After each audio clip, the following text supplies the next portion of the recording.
Hello, and welcome to Reedsy Live. My name is Martin. I'm part of the team here at Reedsy.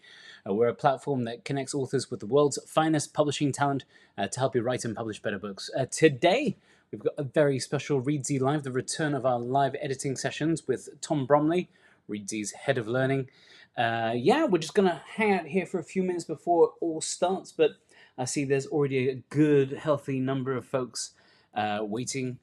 In the chat, if you're watching on YouTube, there is a live chat function. It gets a bit noisy sometimes, but there's also a good group of folks that you can have a chat with before we start. Let's see who's here. We've got Jennifer. We've got MD Smith from Huntsville, Alabama. Beverly Douglas from Bristol. Which Bristol? Here in the UK or Bristol, Connecticut? We have Jacqueline, Jennifer, a children's book writer. Ski Witch says, hello, Martin. Hello, Ski Witch. We have Skrikari from India, Lucille from South Carolina. Good to see so many folks here. We'll start in just a few minutes, but I'll get a bit of housekeeping out of the way.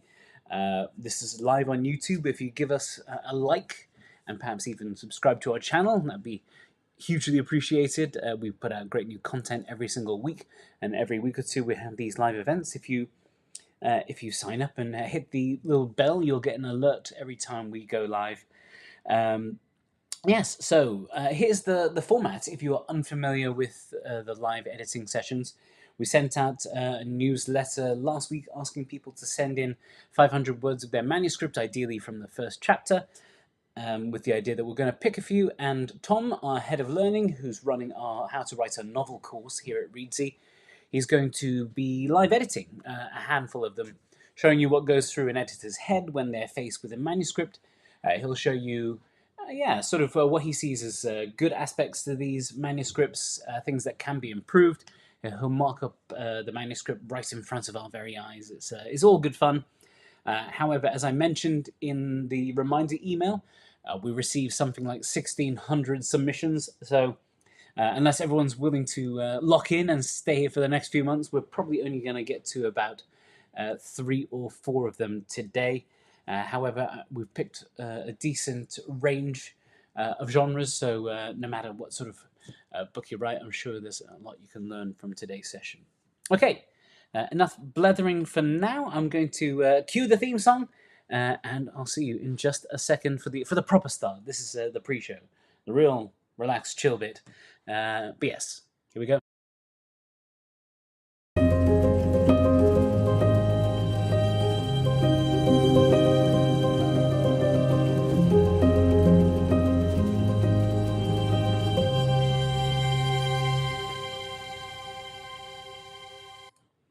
Hello, welcome to Reedsy Live, Reedsy's ongoing series of webinars where we speak to professionals from the world of publishing who will show you how to write and publish better books.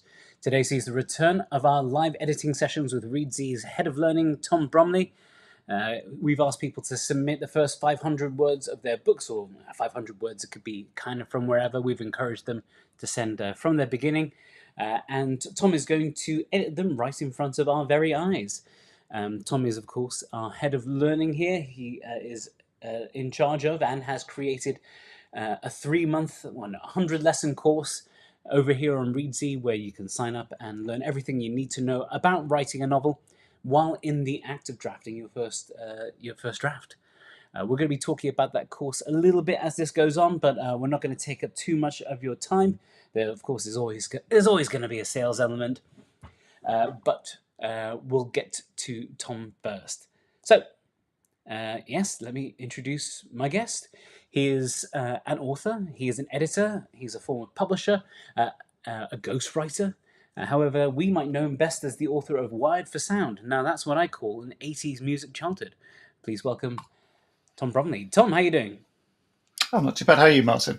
Yeah, not bad. What can you tell us about Wired for Sound? Now, that's what I call an 80s music childhood. It was fun to write. Yeah, I wrote a couple of books on sort of 80s popular culture. So one on TV, which did quite well. So then the publisher asked me to write one on music as well. So yeah, it was an absolute pleasure to do. A real trawl through the world of music and trying to look at some of the the main themes through that decade, which was I'm feeling old now. The decade when I was growing up, so it was very much my sort of formative years. So trying to describe the music and the events around that. Oh, nice. Yeah, I still remember like when I watched the film The Wedding Singer that came out like 20 years ago. No, it would have been 20 years ago now, 30 years ago. It was already a film that was nostalgic for the 80s. So, yeah, the 80s is quite a way back now, but still has a massive cultural impact. Anyway, enough nostalgia. We're not here to talk about the 80s. We're here to talk about, live editing. Tom, what can we expect from this session here? So this is. I want to give an example of one of the live sessions that I do on the novel writing course, where every few weeks I do a live editing session. So I critique the work of a range of students during the session, and the idea about it is obviously it's useful for the person whose work you're critiquing, but actually I think the sessions are fantastically useful for everyone. You can see the sort of things that an editor would pick up in a text. You can see, stuff you can take back and reflect back on your own work. So that's the sort of secret of doing it. And I think people find it quite useful to just get a sense of how an editor would approach the material. And if you're going back, um, having done the writing, when you go back and do the rewriting, that's a point where you have to sort of put your editor's hat on. So if you can get some kind of insight in terms of how an editor would work and approach the text, and hopefully that's useful in going back to your own work and improving that yourself.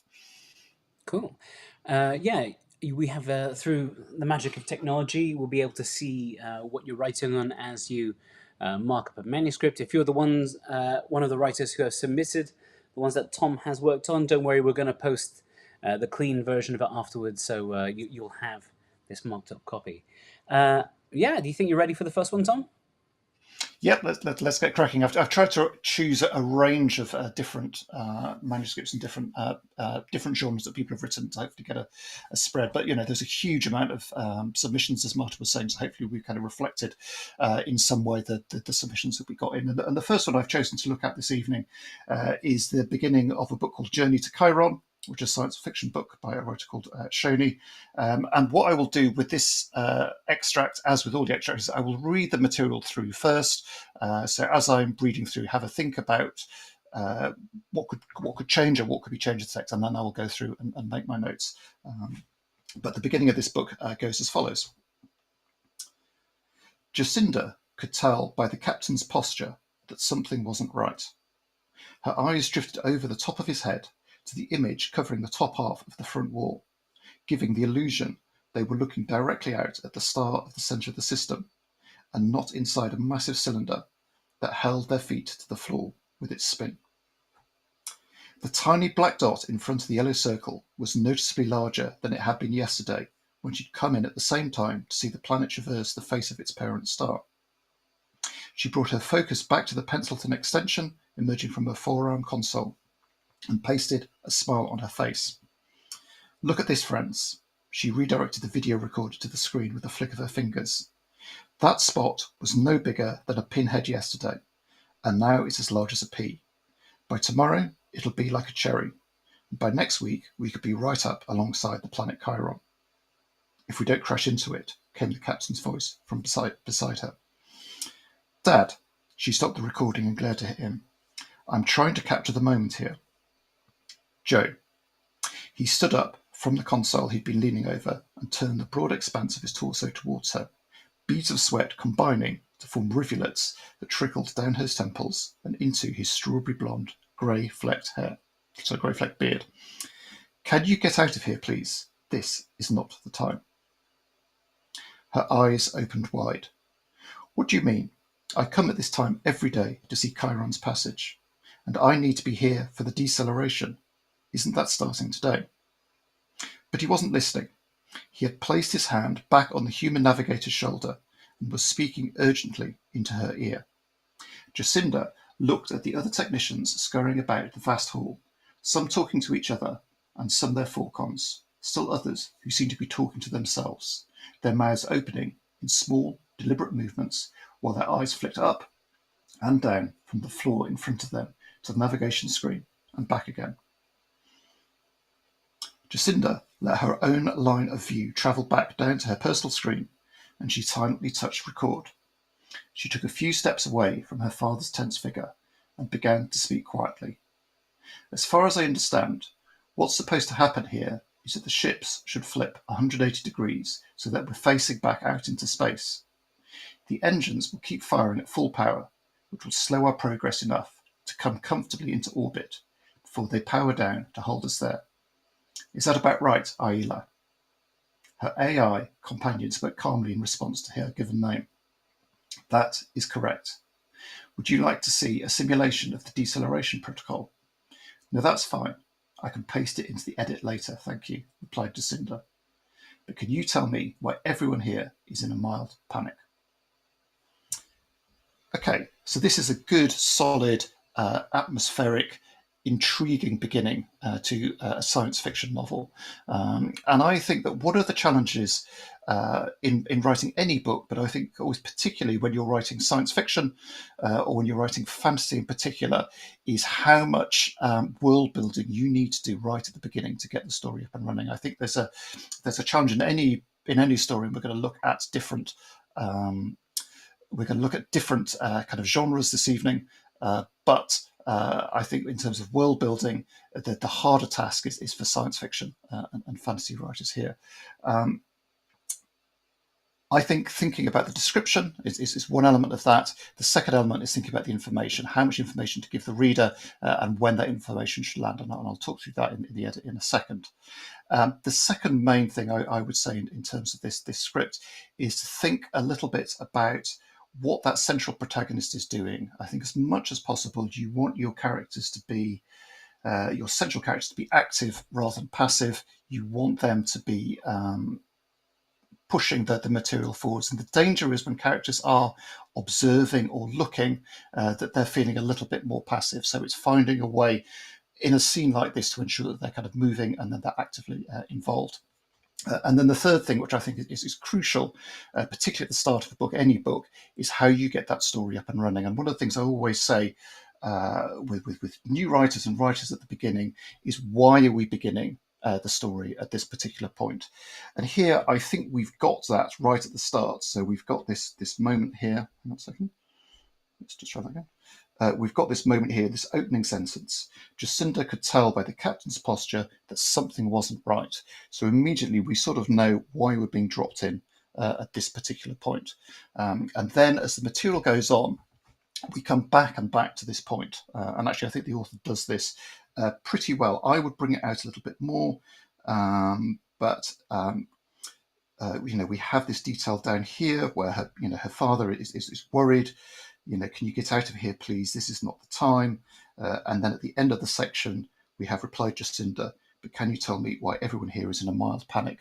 So you've got those little moments of story kind of ticking over, which is it's an intriguing as a beginning, but I think a little bit more of that needs to come out. But I think you're trying to balance here at the beginning. You're trying to get that mixture of storytelling and scene setting, the combination of the two.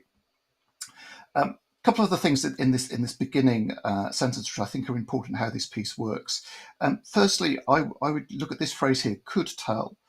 So firstly, with a word like could, I always think in terms of being careful with what I would call kind of conditionals. So, could or would or should or something that might.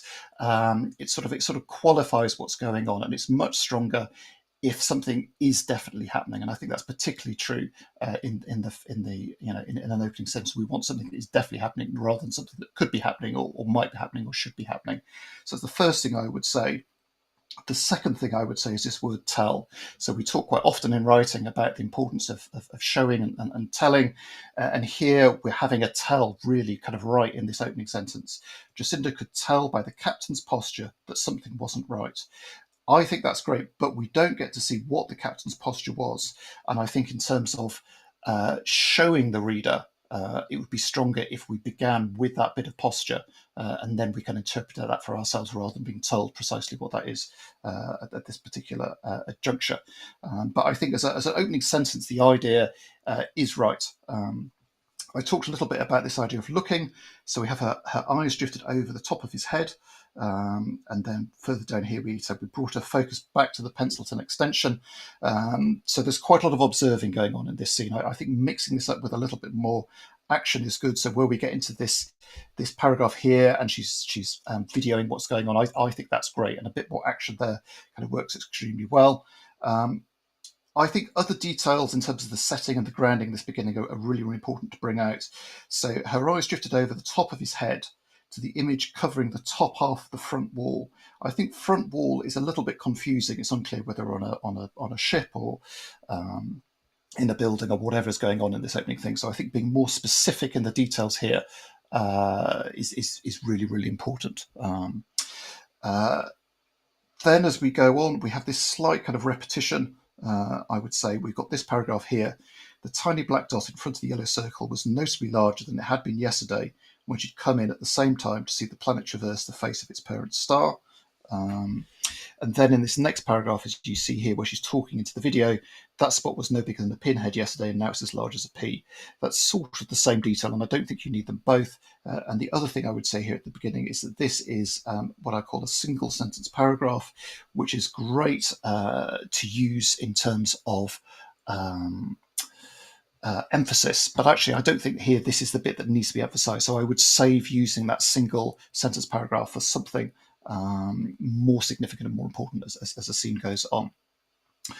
Other details that are important, we have this detail at the start about the captain's posture, but as we go down into the scene, we do actually find that the captain is her father. So I think that's a little bit confusing for the reader. I would make that clearer at the start, that the two people are the same person.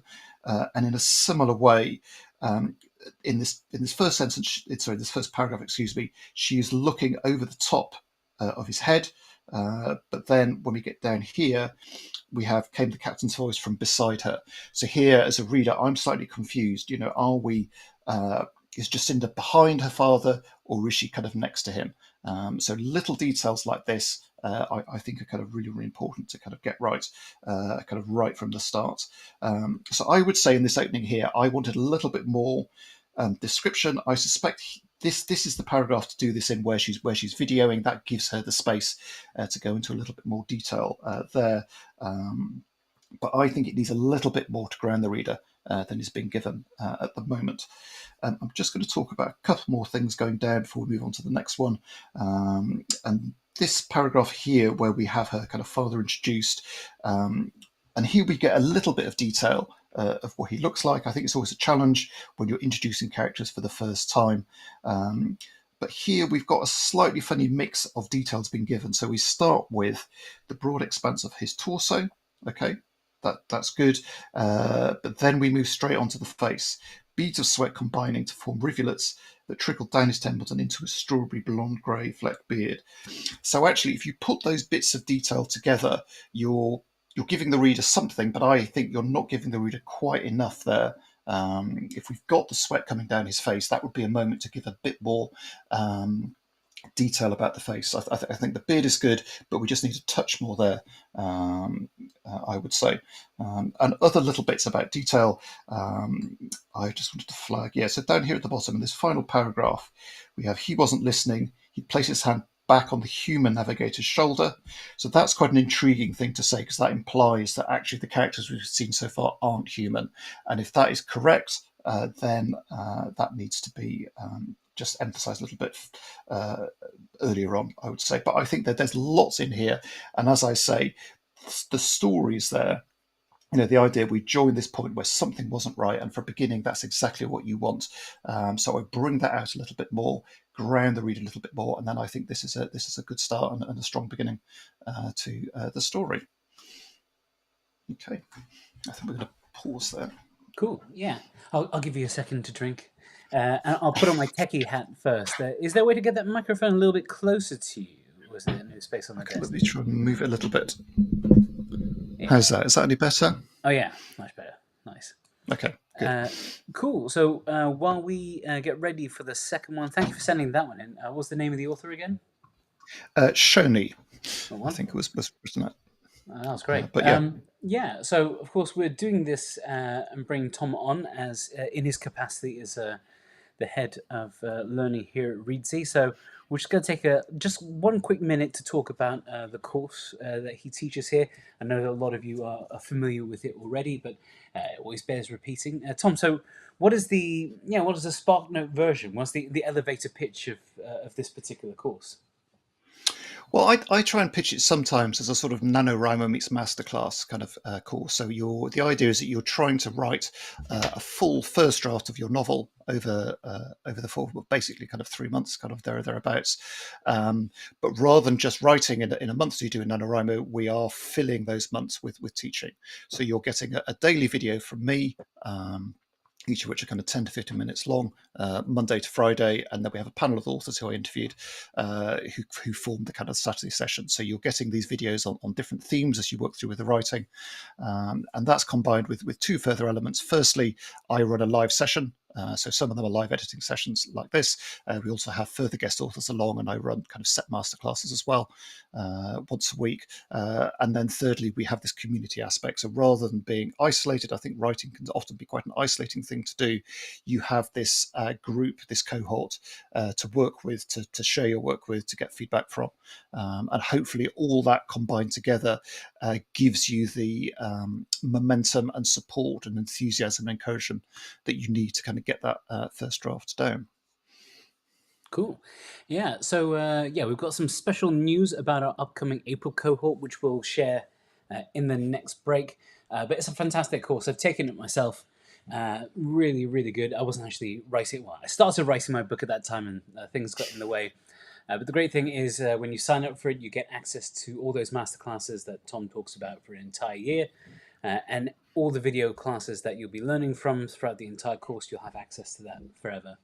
Well, we'll talk about that a little bit more in our next break. But for now, have you got the Yep, next we're one ready loaded? for the next one there. So we're gonna switch now from science fiction to historical fiction. So this is set back in the Second World War, and this was a piece sent in by Lola Clinton. And this beginning section is called A Very Dark Day. Just 5 more steps to the second landing, but Doris couldn't go on.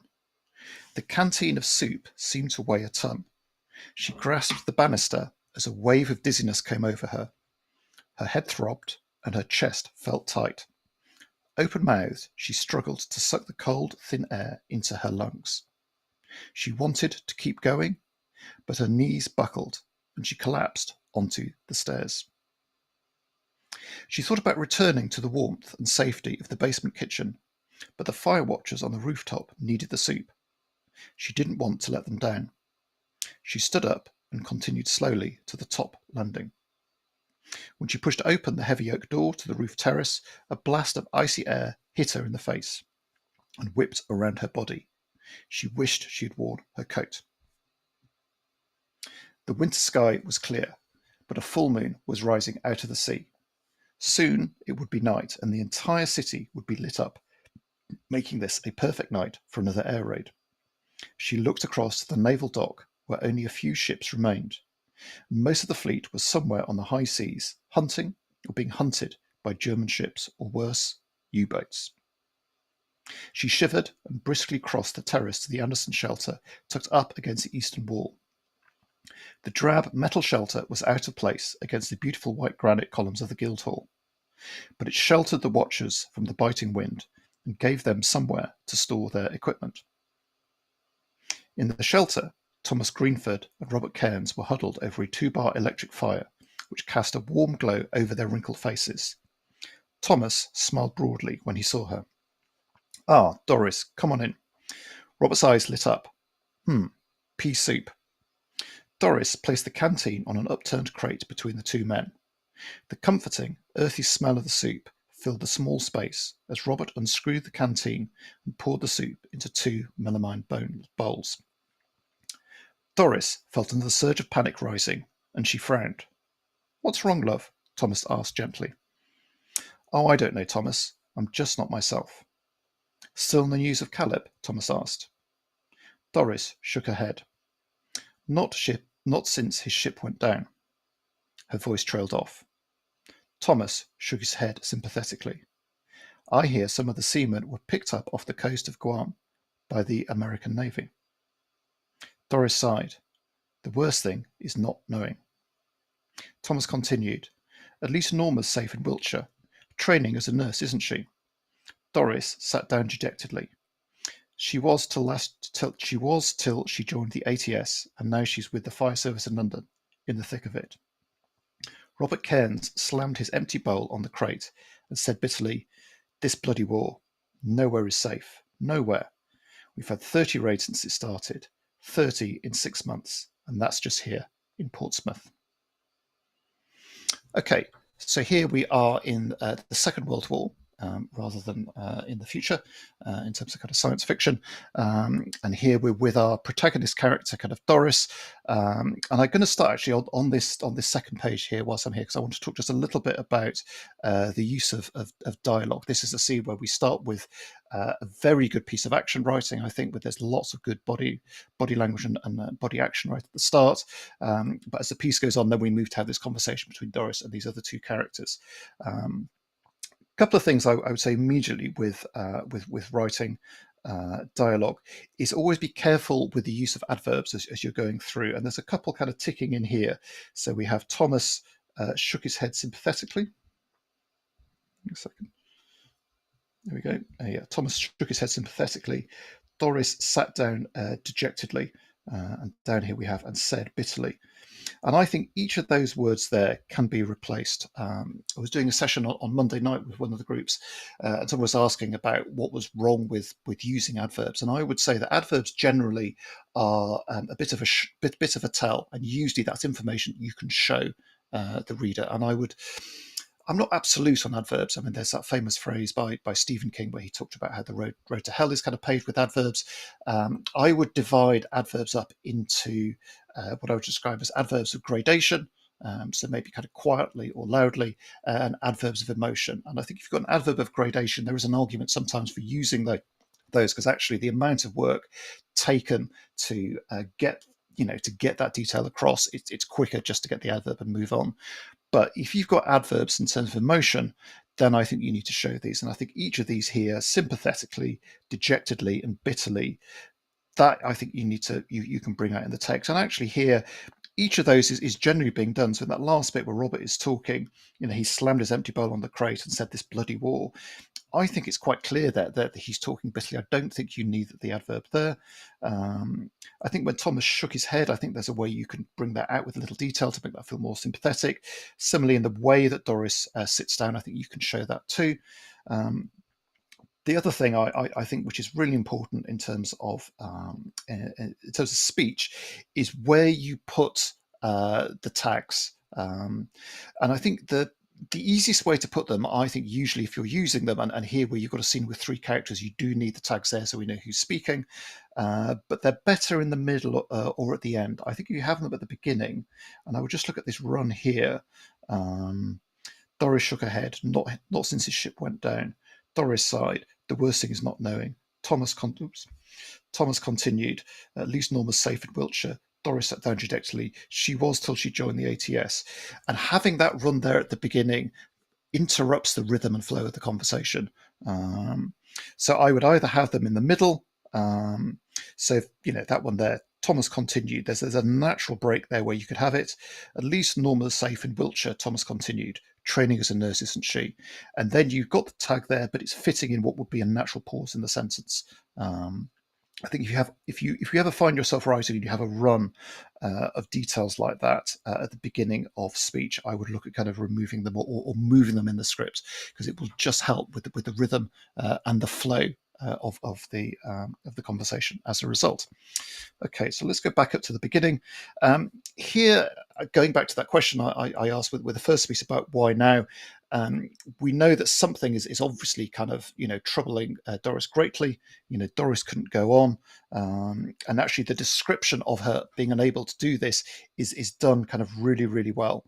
We've got good use of action, good use of verbs, grasped, kind of struggled, buckled, collapsed. There's a good amount of action in here. I sometimes talk about the importance of using good verbs, and I think here that Lola's doing that extremely well. I thought as the piece came on, it wasn't as obvious as it could have been what that was on her mind. I don't know if that was Caleb, whether it was him that she was worried about, and that was what it was, or whether it was something else. But having set this up at the beginning, we need to make that a little bit clearer. I would say. The other thing that the question, well, I sort of queried in this opening paragraph is this soup? So she says here, the canteen of soup seemed to weigh a ton. So that feels like the canteen is quite big. And in this last sentence, she wanted to keep going, but her knees buckled and she collapsed onto the stairs. So as a reader here, I was like, okay, well, where's the soup? And then as we get on later in the scene, actually the soup seems to be fine. So if you're introducing the kind of soup, I think I would just add a line of detail, kind of saying, what's happened to that? Does she put that down and then she goes down? Something like that, I would say. I think when she is down on the stairs, this is a moment of pause again. So the same way with the dialogue, where there is a natural place where the person would pause to put in the tag. Here, I think where she sat down, she thought about returning to the Walton stage to the basement. This would be a moment for me to give the reader a little bit more detail in terms of description and setting and location. You're using the natural spaces in the scene to drop that information in. So I'd add a little bit more in there.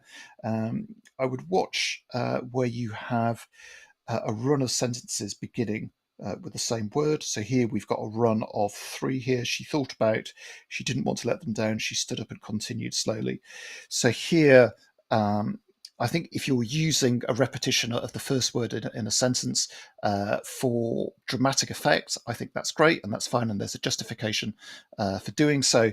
But here, I don't think that's the case. I just think those need kind of retweaking a little bit to make that a little bit clearer.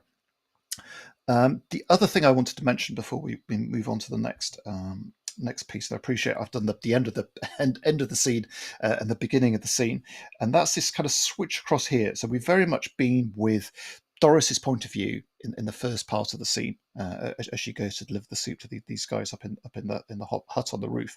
But here, I felt that sort of point of view sort of switched a little bit. So in the shelter, Thomas Greenford and Robert Kerner were huddled over a 2-bar electric fire. Thomas smiled broadly when he saw her. And I think in this paragraph, the point of view just switches a little bit. I mean, it's still all in the third person, so we're not getting into these characters' thoughts. But for me as a reader, it felt as though it shifted. So I think that needs rewriting a little bit to keep that consistency of viewpoint and make sure that we're clear that we're with Doris as the scene goes on. But I think overall, there's lots in here that is really, really interesting and intriguing. I get a good sense of the different characters. I get a good sense of the time and the place. I feel grounded in what is going on. And as I say, I thought the detail at the beginning, in terms of the action, in terms of the use of the verb, this is a really strong start to a story and plenty to build on.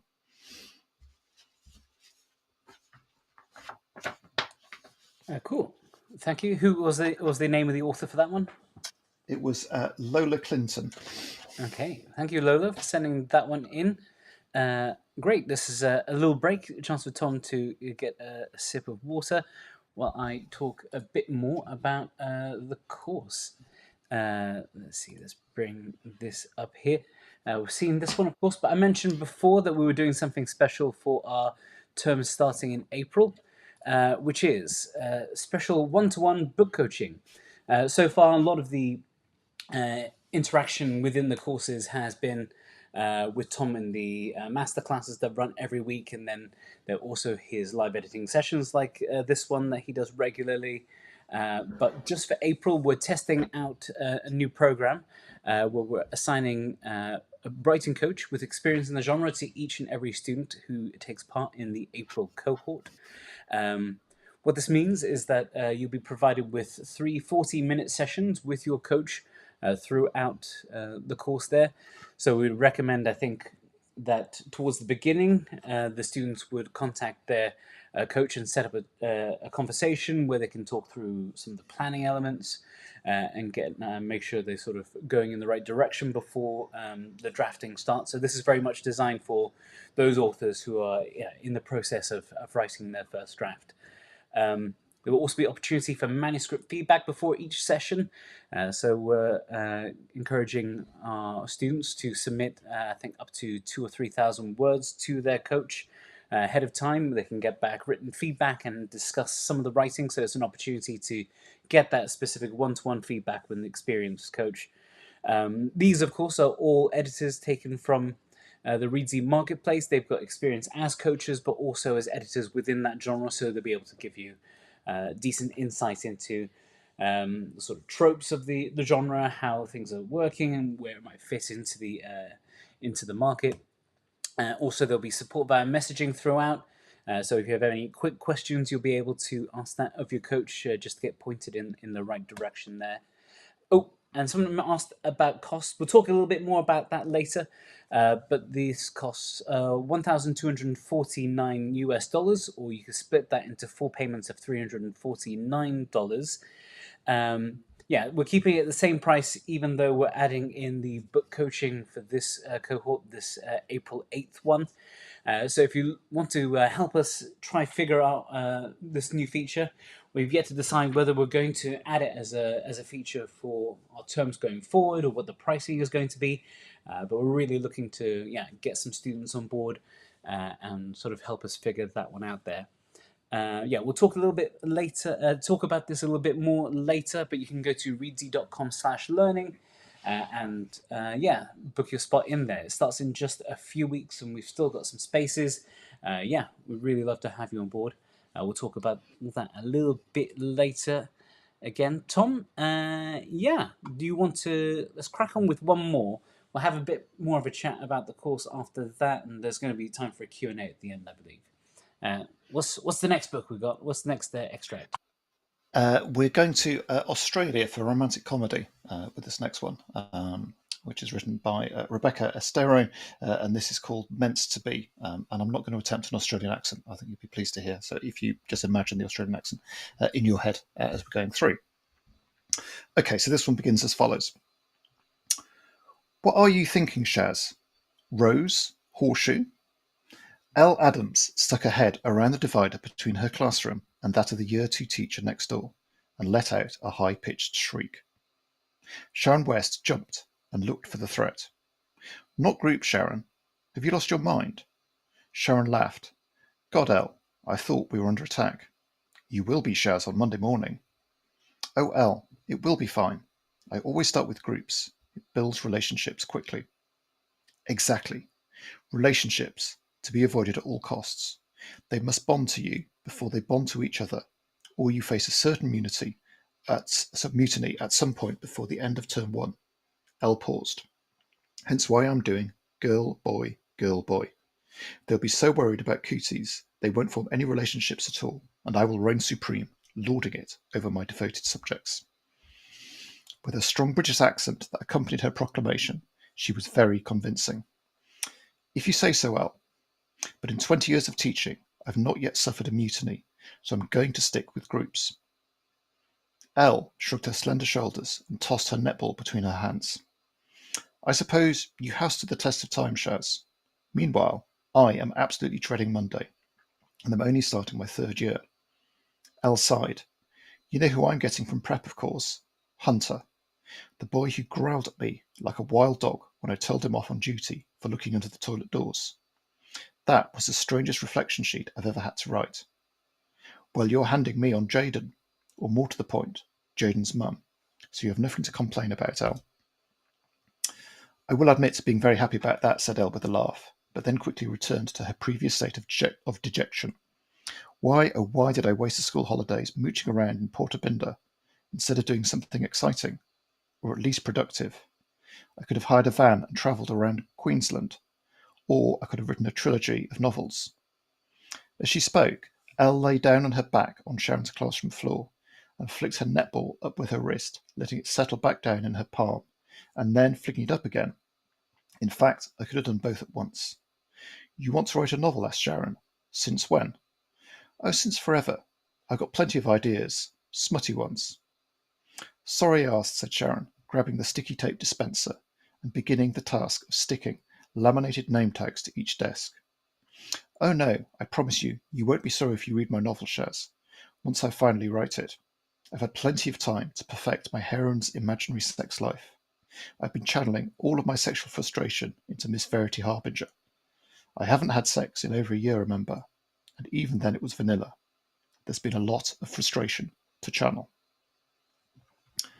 Okay, so this is quite a different piece to the first couple of extracts we looked at, but it's very effective in a different way. And this is a piece that relies very much on dialogue. It's setting out this relationship between these two central characters, Elle and Sharon, and a couple of things I would say immediately. We're just talking about the dialogue itself. Firstly, when you're writing speech and you've only got two characters, you don't need to include the names in the speech. So if you look in this beginning here, we've got, what are you thinking, Shaz? Lock group, Sharon. God, Elle, I thought we're under attack. You will be Shaz. Oh, well, that will be fine. If you've only got two characters, they know who they're talking to. So you'd only be using a name for emphasis and on a particular point. So that's the first thing I would say. I would look at kind of taking those out. In this opening section here, there's very little in the way of action or body language or detail or description or anything like that. So the text is very fast. And one of the advantages of writing with a lot of dialogue early on is it's giving the material a lot of pace. I think almost here actually there's too much pace. So we're being kind of pushed through here. And I think this detail around how the classroom's being set up for the new term with the new class and the children. I sort of when I read this first, I sort of found myself reading it through a couple of times to make clear precisely what it was that was going on. So that strikes me as it might be just me being a bad reader, but I suspect actually it means that the text just is clarifying and a little bit more detail being given. And I think if there's a little bit more body language in here, I think that would work extremely well. And interestingly, if we just flick to the end of the piece, as the scene goes on, the detail and the body language is extremely strong and very, very effective. So if you look at this section here, as she spoke, Elle lay down on her back on Cheryl's classroom and flicked her netball up with her wrist, letting it settle down in her palm and flicking up again. That's nice. It's a really, really good use of objects. And similarly here, sorry, I said Sharon, grabbing the sticky tape dispenser and beginning the task of sticking laminated name tags to each desk. And actually, on the course, we do a session on using objects almost like props, as you would in a theatre, when you're using kind of scenes in dialogue. And there's one extract we look at with a couple in a restaurant where the whole scene is around the use of the menu. There's another extract where we have a character smoking a cigarette. You can do it similarly with a cup of coffee. These sort of little bits of props can really help to kind of punctuate a scene very nice and give that sense of kind of movement going through. So here I would say that the author is using this extremely well, but it needs more of that at the beginning. Without that at the beginning, we have this one line here of detail about location, and that's all we get in this opening kind of chunk of text. So I think as a result, I feel as a reader, I'm almost being pushed through a little bit too quickly and wanted to be grounded a little bit more. And if you think about this scene, we don't get very much description either of the setting itself or of the characters. It's only a little bit further down where we have this detail here. Elle shrugged her slender shoulders. And I think that's pretty much all we get in terms of the kind of the character description. So a little bit more in here to ground the reader, I think is important. One of the other things I think is crucial in this as an opening is we talked about the kind of why now. One of the other important questions is to establish your protagonist. Who is the person in charge in this scene? Who is the driving force? And actually, I think it's only towards the end of the scene that we begin to realize that Elle is the person in charge. And maybe that's because we start with this opening sentence, what are you thinking, Shaz? So it almost implies that Sharon is the important character. And it's only as the scene goes on that it makes clearer. So I would say here as well, making it clearer that the protagonist or who the protagonist is, I think is important in grounding the reader and say, this is the person we're going to go and follow. Couple of other details I wanted to mention. There's this comment here about the English accent. So Elle paused. And I will reign supreme, lording it over my devoted subjects. With a strong British accent that accompanied her proclamation, she was very convincing. I think here, if you're using accents, you need to find a way to kind of bring that in. So if it's a strong British accent, that should be clearer, I think, in the text here. I wasn't picking that up as a as a British reader. The other thing I would say as well is that British is quite it's quite a I'm not sure what a British accent is actually, because you have an English accent or a Welsh accent or a Scottish accent. So I would break that down and make that more specific if you're using a detail like that. And having not given the reader too much detail at the beginning, then as we go through, it feels as though stuff is appearing. So we have Elle shrugged her slender shoulders and tossed the netball between her hands. And here I was thinking, well, where's this netball come from? There's been no mention of a netball kind of previously, so that needs making a little bit clearer, I would say. And then going over the page, other details like this. So I will admit to be very happy about that, said Elle with a laugh, but quickly returned to her previous state of dejection. I'm not sure that there was much in the way of dejection actually from her at the start. So that again, if you're telling the reader the mood, you need to show that a little bit more clearly. I would say. But I love some of this detail. You're getting the set. This is a romantic comedy. We're starting to get little hints of this down here, little bits of detail about her character, her past, where she is, who she's at. So it's big. It's coming out. I would say. So I think here this is a scene where I think it settles down as the scene goes on, is how I would describe it. So if I was going back over this, it's the beginning bit in particular I would focus on in terms of getting right. I would make clearer that it's Elle who's going to be our central protagonist. I would ground the reader with a bit more information in terms of description and setting at the start. A little bit more kind of body language kind of coming in to kind of flesh the dialogue out and let that be a little bit more kind of visual. And then I think it gets up and running. But there is a lightness of touch. There's a tone here I really like. And I think these feel two characters that you're going to warm to as readers. And if you're writing a romantic comedy, that is absolutely crucial. You want to be on the side of the protagonist. And I think that is something that comes across in this opening very, very well. Cool. Thank you, Rebecca, for sending that one in. I think we've got time to do one more. I'm going to do one final return to our little slide deck. As we mentioned, this course is $1,249. This gives you access to all the lessons over a period of just over 3 months, all the masterclasses, access to the forum, the one-to-one book coaching if you sign up for the April cohort. But Tom, I guess the question is is this isn't necessarily cheap? We offer a lot of free courses here at Reedsy. I'm wondering, what is the thing that makes this, makes this worth the money? I think it's a couple of things. I think it's it's the depth of teaching that you're getting. I mean, you're getting over somewhere between 20 and 25 hours of videos. You're getting the weekly live sessions, you're getting interactions, as you were saying there, in terms of the book coaches, but also with me as your tutor, on hand to discuss it as you go through. And in terms of the comparative courses, I mean, when we looked at the course, we looked at other kind of online courses out there, and actually, I think as you can see from that graphic there, it is a very competitive price in that market. I mean, obviously there are free courses out there. There are courses that are very, very cheap, but I think with teaching, there's an extent that you pay for what you get, and these courses where you're getting details in, as you can see, there's people like Joker Writers, the Faber Academy, Curtis Brown. Actually, the Novelry compared to those for this market, for premium courses, Reedsy actually is pretty competitive. And you compare that price per day cost, we are the lowest there of those there. Cool. As I mentioned before, if you're interested, just head to reedsy.com/learning, and you can book your spot in our April cohort that starts in just a few weeks. As soon as you sign up, you'll get access to 1 week of lessons that will help you prep your book. What's that prep week like, Tom?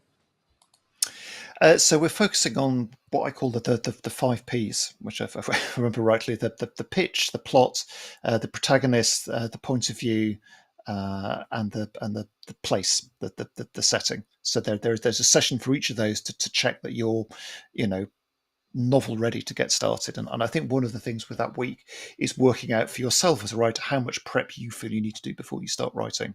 And I do think that's different for everyone. So getting a sense of that, knowing your protagonist, knowing as much of the stories as you need to know, whether you're a plotter or a pantser. We sometimes talk about kind of structuring and planning in those kind of terms. But yeah, giving yourself the tools to get ready to write. I think if you turn up on day one having done no thought at all, that's a far harder run up than if you've done some planning before.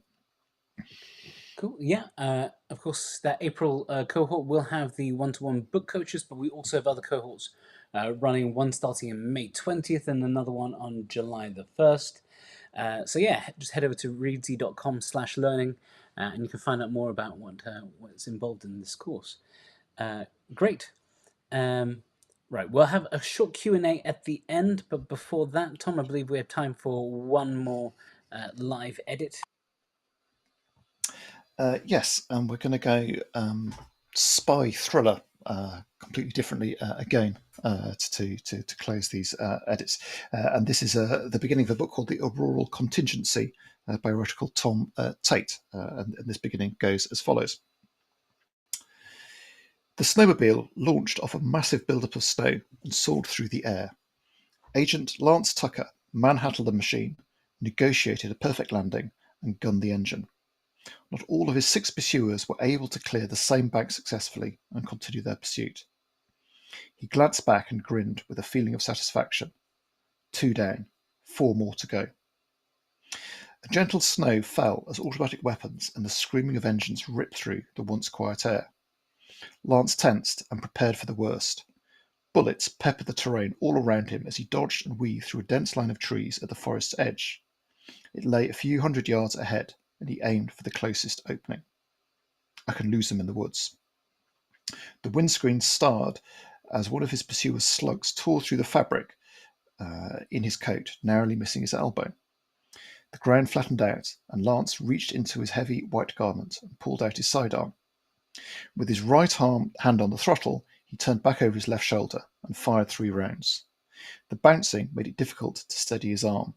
A single lucky shot found its mark in the chest of the leading pursuer, and he hunched over and fell off his sled.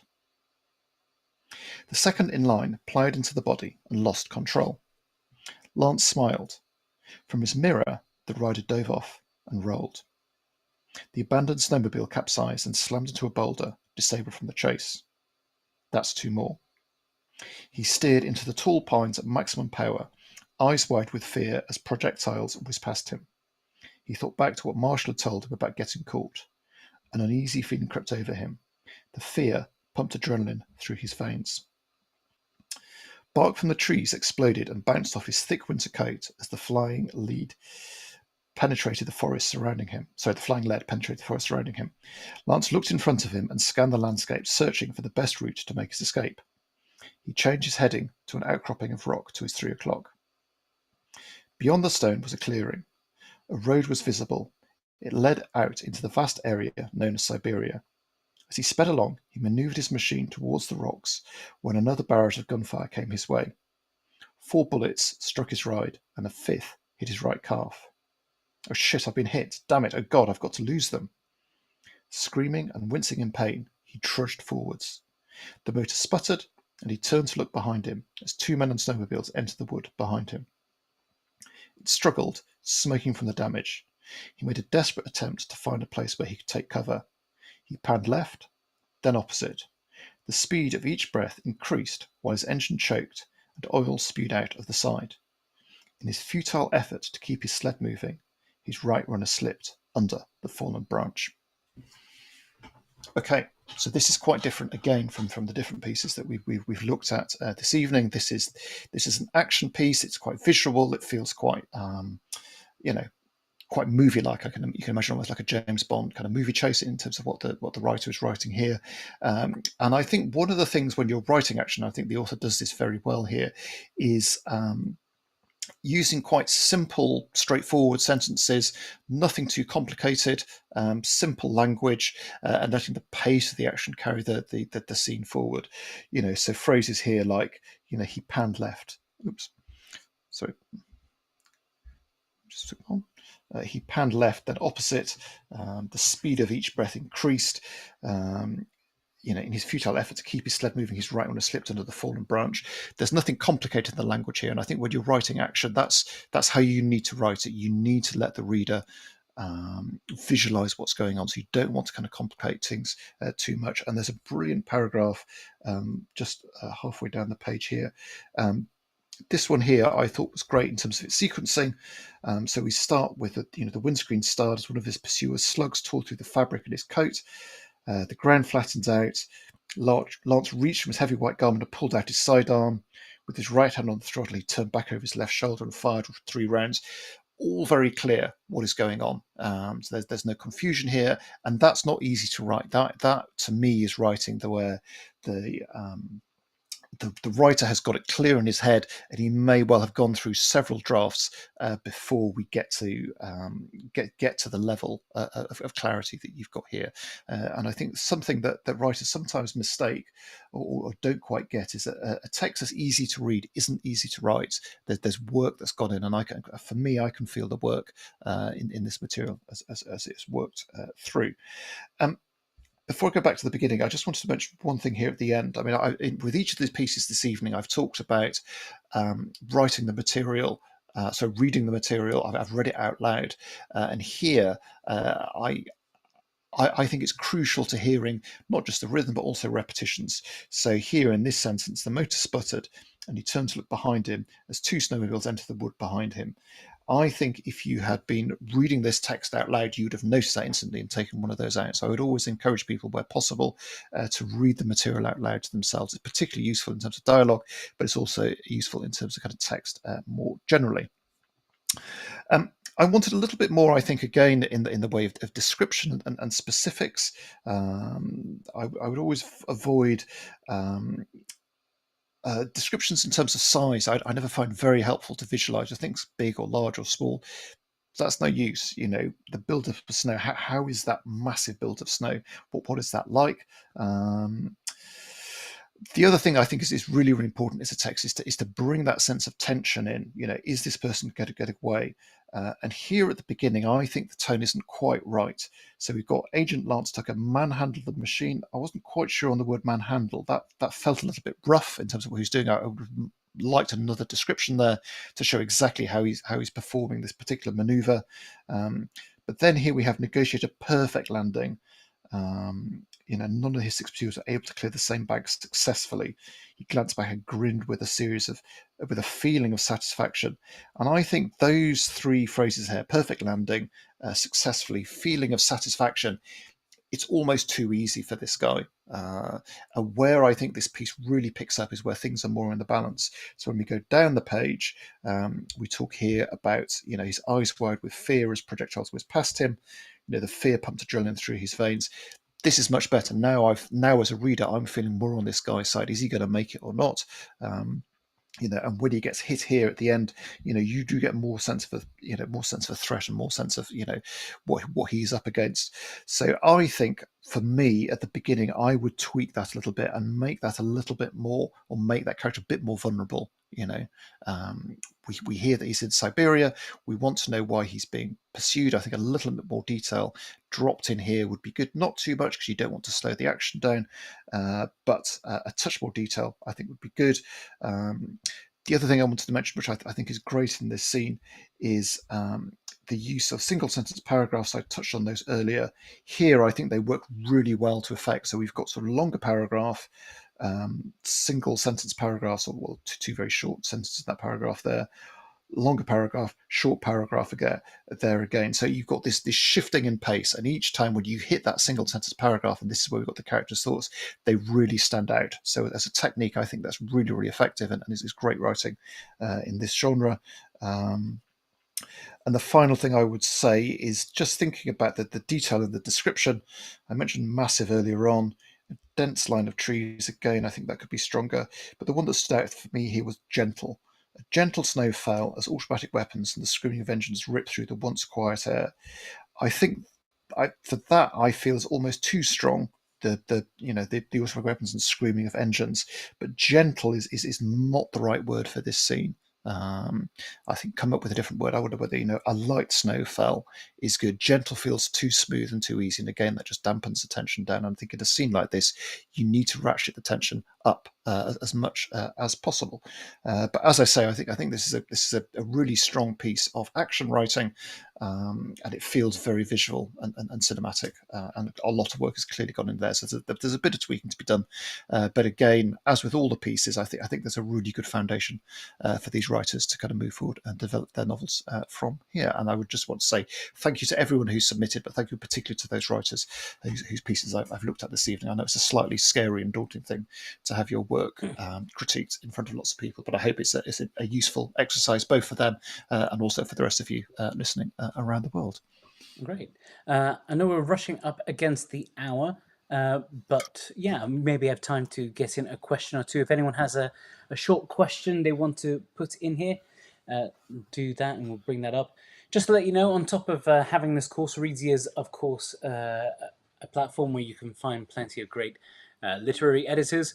So if you like what Tom did here today, you can always reach out to the editors on Reedsy and get them to give you what's called an editorial assessment, where they'll read your manuscript and send you back detailed notes, or you can get a proper developmental edit where they'll go even deeper, give you a sort of a letter, a review letter, as well as mark up your manuscripts with suggestions and all that.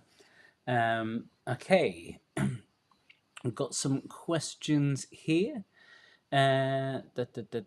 Question from Tim. When introducing a main character, a few descriptors between bits of dialogue, accumulating the full scene or over a scene, or solid image in a single paragraph as soon as we see them. I guess, yeah. Do you drip feed details, or every time you introduce a new character, do you maybe devote a bit of time to sketching them out? I would drip feed the information in, and as I was saying in that scene that Lola was writing, that moment where the character was on the stairs, that's a moment of natural pause where you can drop the information in. So I'd think about where precisely to put that information in. In this last scene we've looked at, the action thriller, if you suddenly dropped in a whole paragraph of information, that would really slow the material down. Um, so I would think about where to put it in, and I think there's always that question of balance at the beginning about how much you need to get the story up and running, but you need to give the reader enough information to care about the characters as well. So it's a little bit of a balancing act. But yeah, as Tim was saying, it's the accumulation, I think, over the scene that's crucial. And I don't think that you need, every time you introduce a character, to suddenly give the reader huge chunks of detail of information about what they look like. For example, I was interviewing one crime writer on the novel course last month, and she was saying that she actually never describes her central protagonist. And she had this strange thing where she was doing a book talk, and someone came up and said, "Oh, I love how handsome your central character was," and she said, "I've never actually described this person at all. That's all in your imagination." So yeah, you don't need to give huge amounts of detail, but the detail you do give, make that specific as possible. And as I say, think about those natural moments to drop the information in, so it doesn't stop or slow the flow of the chapters. We could do a couple of quick fire ones. Ros Piscopo, is it okay to write a novel in present tense instead of past tense? I'd say yes, it happens all the time. What do you Yeah. think the impact of that is, Tom? I think it depends on the particular kind of story that you're writing. So, as a very rough thing, I would say that present tense works better for stories that are set in the immediacy and in the here and now and in the moment, whereas the past tense works better for a story set over a period of time. Um, so it depends on the particular genre you're writing in as well. So psychological thrillers are quite often written in the first person in the present tense because it's about that experience. That's what that genre is often about.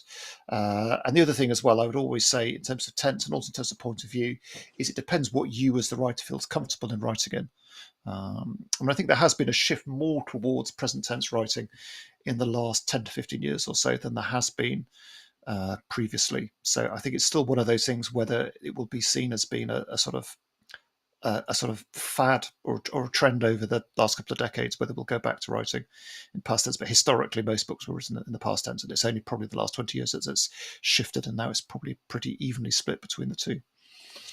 Strawberry Bonbon asks, how do you write well from multiple characters' point of view? My one, as a reader, I'd say make sure there isn't a boring character. Because I've read books before where they have like four points of view characters, and it comes to one of them, it's like, oh, this person's story really sucks, and then you just force yourself to breeze through that bit just so you can escape it. What do you sort of take from good multiple POV stories? I think that's right. I think it's a real challenge how you get the reader to care about all those individuals, and you're not just skimming past the one you don't like to go on to the next one. Um, I think one of the keys for me, I would say, is waiting. And by that I mean there's kind of the balance between the different characters. If you've got four characters of equal weight in the novel, then structurally that's a little bit difficult, and it's slightly unclear for the reader who they should be rooting for. If you've got out of those four characters, one who's the bigger character and three who are sort of counterpoint characters, sort of balancing out against that central character, then I think that is a far more interesting structure. So I would look at the balance and waiting between the different characters. And the other thing I would say is just not to have too many of them in the book. The reader can only follow and care about so many. I mean, obviously, you've got people like George R. R. Martin who will write huge Game of Thrones books with hundreds of characters. But in my experience, I would keep it to a handful at most. And if you've got more than two or three characters, look at the weighting and make sure that one of them is more important than the others. There's a lot of questions going around that start with, is it okay, or are you allowed to, or can I? And I think the answer to those is always like, yes. Like, Yes. people probably have done it already. Like, for me, it all comes down to, does the reader care? Like that thing you pointed out. Like, can you break the rules? Like, yeah, as long as like the reader cares about the story, cares about the character, then yeah, you can tell it backwards if you want to. Yeah, and I think the more I teach and the more writers I work with, I do think it's different for everyone. I mean that's in terms of how you write a book, what goes in the book. Find out what works for you. I think that's a crucial thing. And anyone who says you have to do it like this or you must do it like this and you have to plan and structure your book in this way, I'd always kind of steer clear of or be wary of. It's far better to work out what works for you. You know, Writing is there, fiction is there for the rules to be broken. I think there's the phrase from Robert McKee. He wrote a book called Story where he says, you learn the craft first, and then you break the crafts and do what you want. But you have to learn the craft in the first instance, and I think that's not a bad way of approaching it. Beverly asks, when using quote marks, should it be single or double quotes? I guess for dialogue. I think that depends if you're in the UK or the US. I think if you've got the standard, I think in American publishing would be kind of double quote marks. In British publishing would be single quote marks. You have some writers like Sally Rooney who don't use any quotation marks at all. I think the main thing really is consistency. Whatever system you use, make it consistent throughout. Is the usual thing. But yeah, different publishers and different publishing traditions will do that in different ways, rather than being one absolute universal way of doing it. I'm going to do one last one before we sign off. Beach Fairy asks, how can you write convincing dialogue when you find dialogue equally challenging in real life? They're asking as a neurodivergent writer.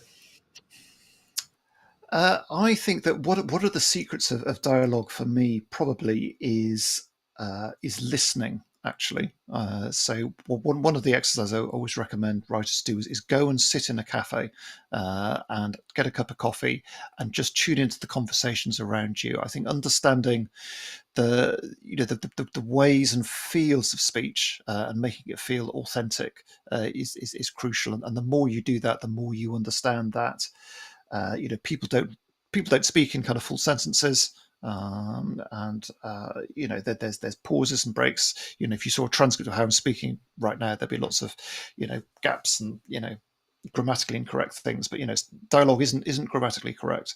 But I think listening is crucial. I would say I think that's the key thing. And I would say as well that from having done the course, that it's always interesting. You have some people who write dialogue very naturally, and their first drafts will be full of dialogue. Other people find dialogue very difficult, and their first drafts are full of description. So I think whatever your challenges in terms of writing, everyone always finds some aspect of writing more difficult. But you're certainly not alone. So I know in the group I've got at the moment that there's plenty there of people who struggle, who find kind of dialogue difficult.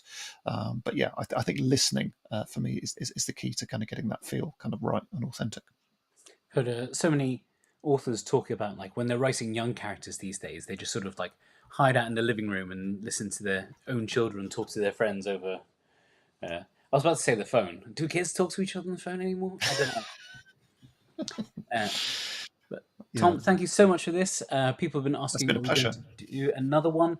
We probably will in the future. However, Tom does run these, I believe, every single month as part of the course. So if you enroll in one of the upcoming courses, you can turn up to these every single month, and there'll be a lot less competition. You do get fewer than 1,600 submissions each time, right? Yes, I do. Right. So yeah, no, you go. Yeah, it's done on a voluntary basis. So yeah, it's sort of first come first serve kind of thing. But yeah, but most people on the course who want a critique like this will get them over the duration of the course. Cool. I'll be back in touch, everyone who signed up, with a link to the replay and yeah, a link to the course as well. Yeah, as I mentioned, do sign up for the April cohort. It should be a good one. A good chance for you to help us iron out the kinks and get some FaceTime with some great editors and book coaches. All right. For me, Martin, and for Tom, uh, good day, good afternoon, good night, everyone. Bye.